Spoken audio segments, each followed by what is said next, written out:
E aí, galerinha do segundo ano, ensino médio, como é que estão vocês? Espero que vocês e também seus familiares estejam bem, mesmo em meio a essas grandes dificuldades que nós temos passado nesses últimos dias. O meu desejo, minha oração é que seus pais e também vocês, seus parentes, amigos, estejam todos desfrutando da proteção do nosso Deus Altíssimo. Bom, gente, nós hoje vamos para mais uma aula aí, mais uma semana se inicia e nós esperamos aí de vocês que assistam a videoaula dessa semana, e eu sempre estou incentivando vocês a assistirem às videoaulas, tá bom, gente? Então assistam essa videoaula, porque vai ajudar vocês tanto na compreensão da matéria, como também ajudando na produção acadêmica deste ciclo 2, tá bom, gente? Então, além de assistir a videoaula, peço a vocês a leitura das páginas 50 a 56, ainda do caderno 7, capítulo 3 agora, tá bom, gente? Capítulo 3, páginas 50 a 56 deste caderno. Aí, por último, fazer os exercícios das páginas 56 e 57.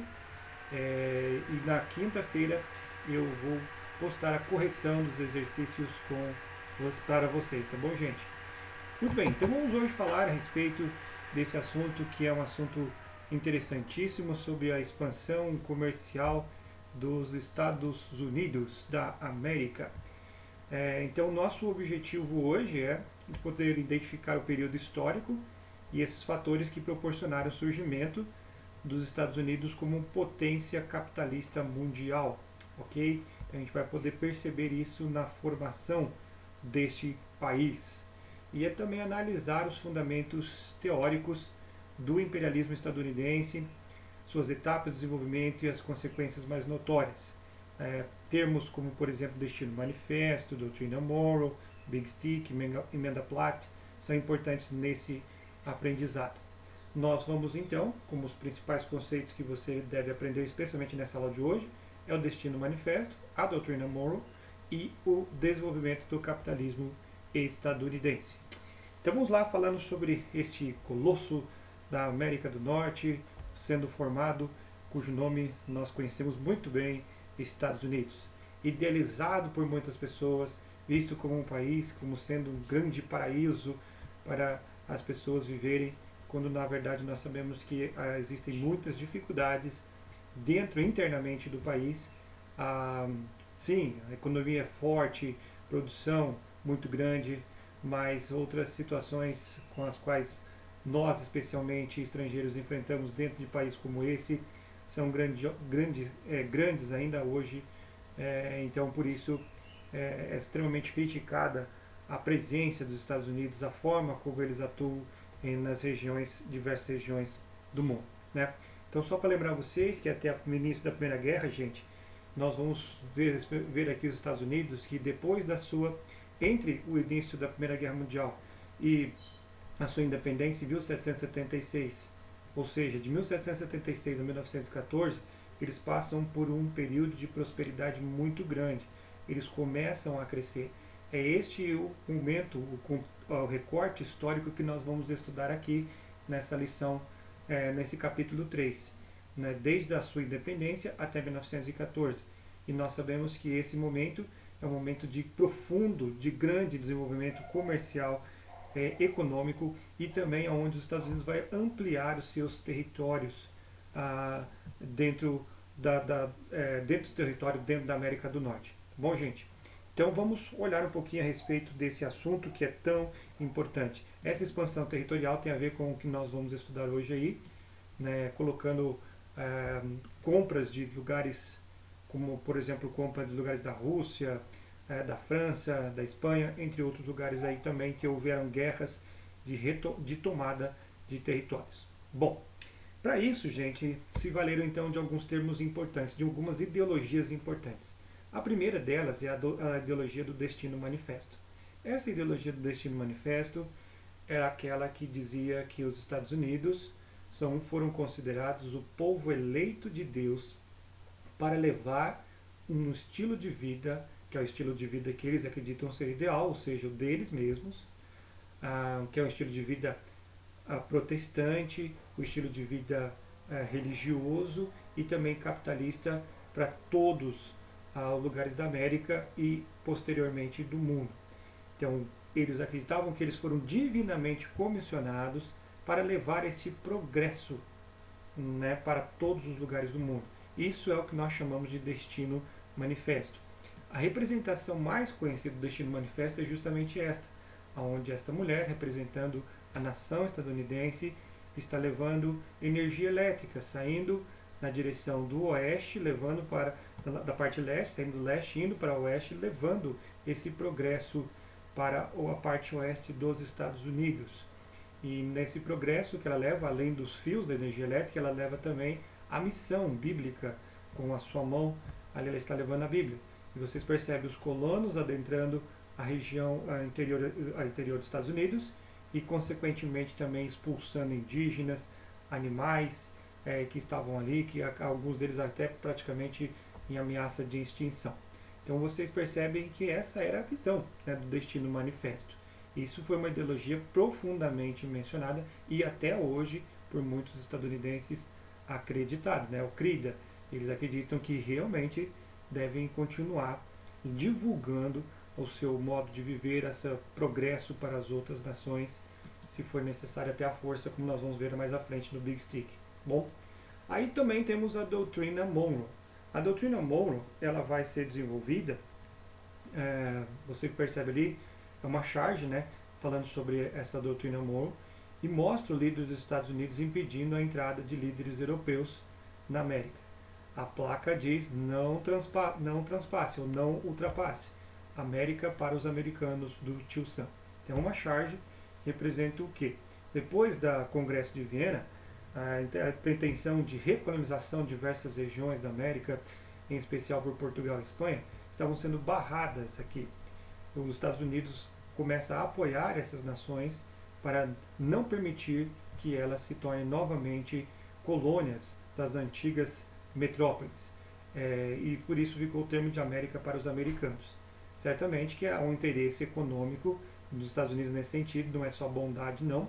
Né? Eles queriam que agora deixasse os europeus fossem expulsos da América, desse domínio da América aqui, enquanto eles poderiam exercer um domínio sobre esses países da América Latina, o que de fato aconteceu.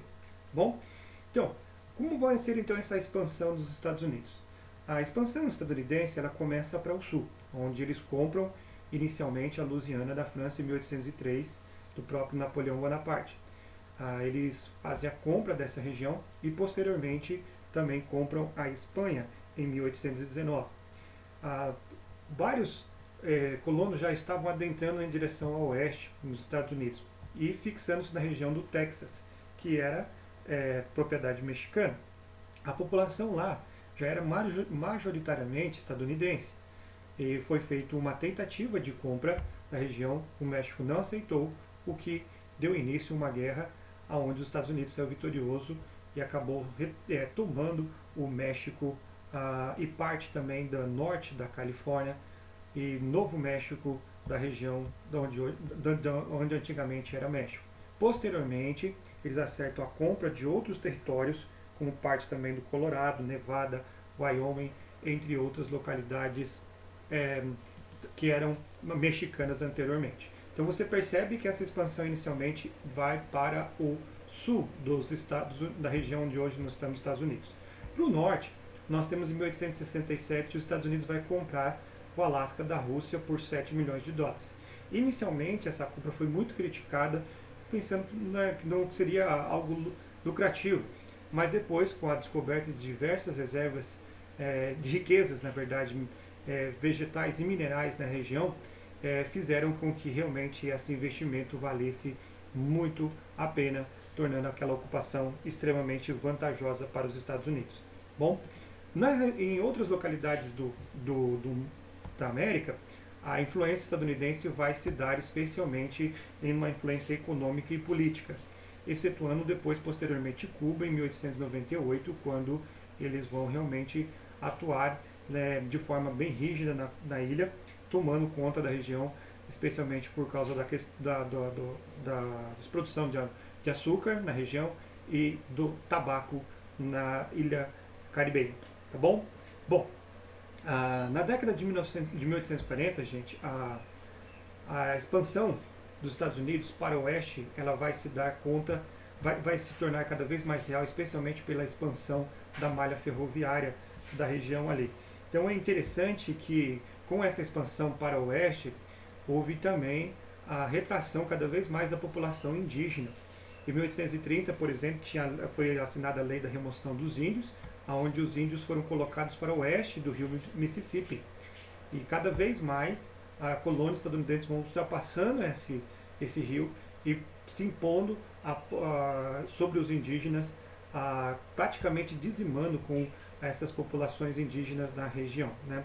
Os nativos certamente reagiram, é daí que vem aquelas famosos brinquedinhos que tinham no passado lá, o Forte Apache, e também os filmes de faroeste, né, Far West, né, para o oeste, significa que mostra bem claramente essa expansão dos colonos para o oeste, e os inimigos foram sempre retratados nesses filmes como os indígenas, enquanto os mocinhos eram os colonos. Né?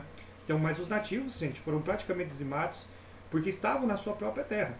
Porém, nós vemos aqui que claramente esses colonos acabam atuando de forma muito severa, dizimando boa parte da cultura indígena na região. Bom, aí você vê uma charge muito interessante, essa charge que ironiza esse avanço dos Estados Unidos.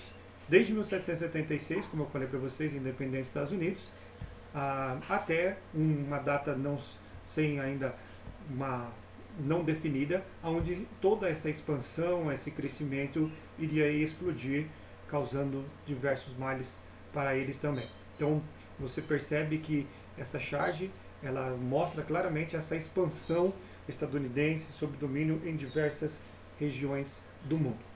No desenvolvimento do capitalismo dos Estados Unidos é bem interessante também. Os Estados Unidos ele vai crescer economicamente a partir de 1840, a partir de 1850, quando nós vemos aqui o início do que nós chamamos de Guerra de Secessão 10 anos depois, em 1860.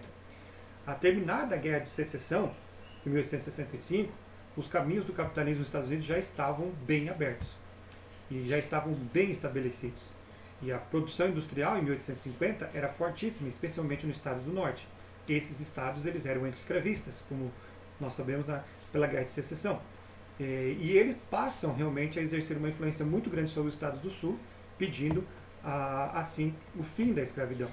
Mas por outro lado, os estados do sul também começavam a pagar tarifas alfandegárias muito mais caras do que os estados do norte, o que gerou um certo desequilíbrio econômico entre essas duas regiões, o que causou o que nós conhecemos de Guerra de Secessão.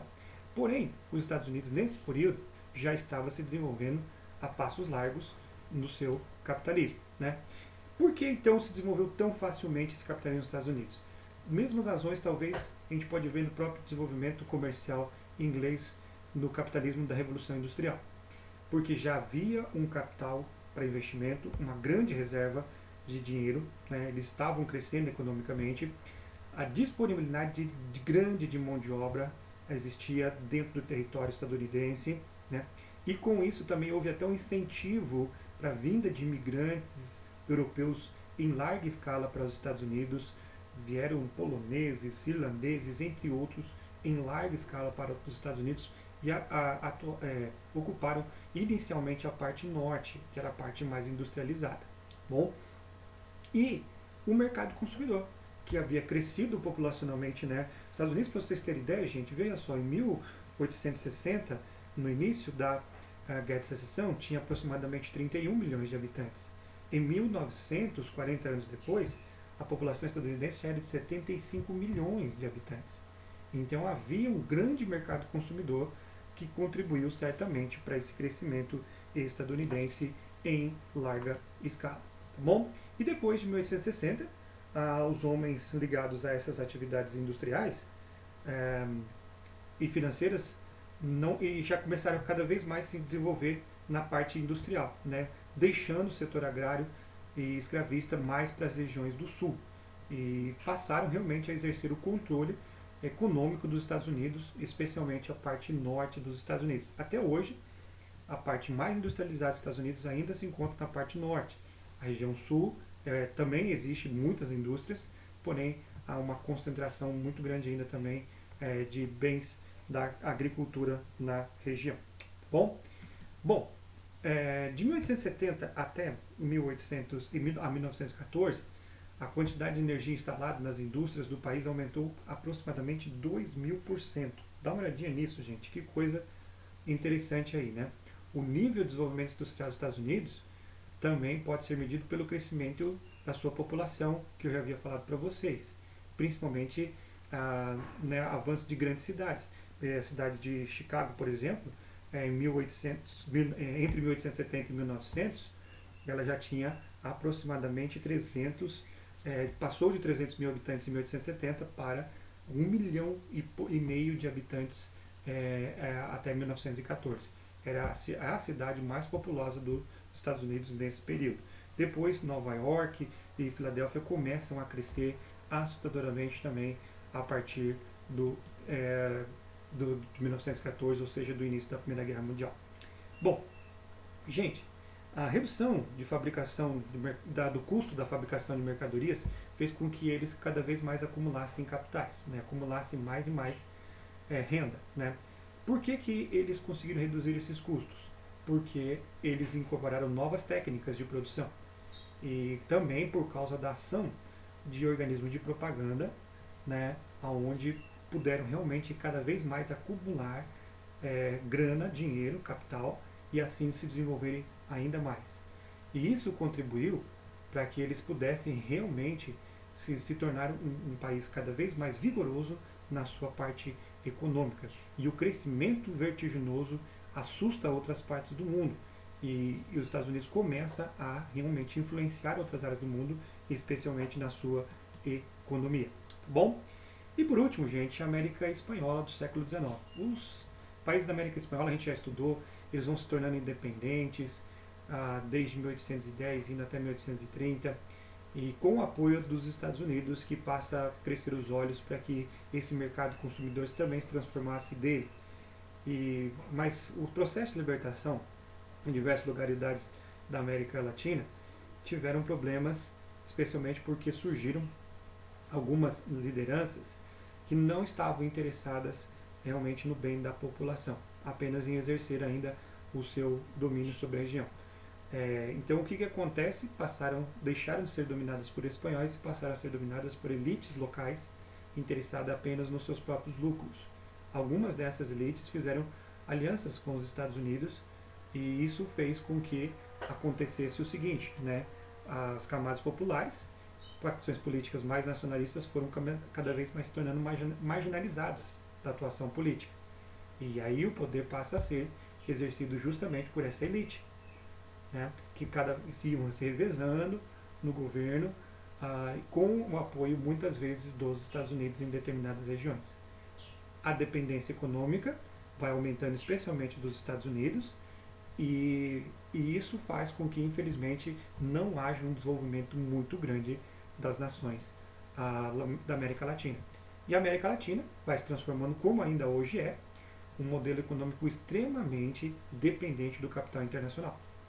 E especialmente no nosso caso aqui, na América Latina, nós vemos a força que os Estados Unidos exercem sobre todas essas localidades no nosso país e em outras localidades também. Então, gente, por hoje eu acredito que é isso. Eu espero que vocês tenham compreendido. Qualquer coisa, estamos aí para tirar suas dúvidas. Grande abraço, boa semana para vocês.